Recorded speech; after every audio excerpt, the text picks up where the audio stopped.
We begin our Spotlight Week with an excursion most visitors won't ever forget. Evening Edition's Michael Burke joins us now from the mouth of a cave where kayakers enter to embark on an incredibly rare adventure. Well, Sean, thanks very much. I've got my helmet on because we're on the dock here, and that's required of everyone. The underground kayaking tour is really great for people of all ages, and because the temperature remains steady down here year-round, you can do this activity year-round. In the summertime, you come on down and cool off. In the wintertime, you come on down and you warm up a little bit. So go ahead and grab a paddle, and let's take a ride. Aerial footage can illustrate the beauty and majesty of the gorge. It can highlight its colors no matter the season. And if you watch for long enough, it can even take your breath away. But there's one thing this view of the Daniel Boone National Forest won't ever reveal. In the winter, we have around 150 bats that hibernate in here.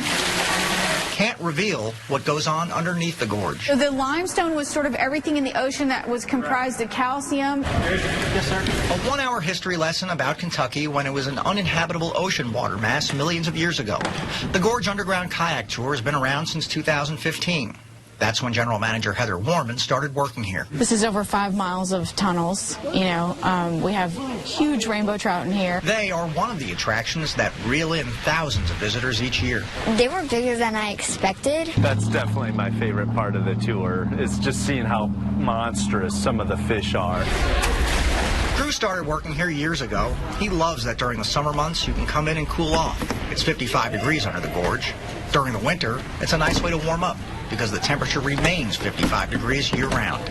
But no matter when you push off the dock, it's certain to be unlike anything you've seen or done before. So we do have some natural underground waterfalls. We have some springs that come into the ceiling. So it's pretty amazing to see those as well. We did in fact have sharks in Kentucky. And legend has it, this is the imprint of a shark that died on this rock. It could have died, and it could have potentially gotten so cold that the shark stayed there for a while and stuff fossilized around it. Heather said that a University of Kentucky geologist took a look and wasn't convinced, but he didn't reject it entirely, which means you don't have to either. Here we believe we actually had a shark, right? Because it's pretty cool. This whole tour is cool. That's why Drew keeps guiding them. My first tour through here, I was hesitant, but when I went through, I had such a great time. I knew this is what I wanted to do. Good, how are ya? And while down here, you'll want to be certain not to lose sight of Drew or the other guides, because with so many dark miles, it's easy to lose your way. But just like every tunnel, well, you get the point.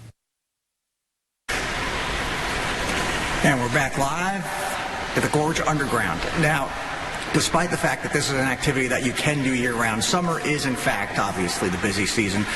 So if you'd like to book a reservation, we have a link to the Gorge Underground website on our website, lex18.com. And the guides here are terrific. Each trip they take, no matter how many they've taken, they act like a first-timer, like everybody else. Live under the gorge, I'm Michael Burke for this Spotlight on the Gorge for Evening Edition.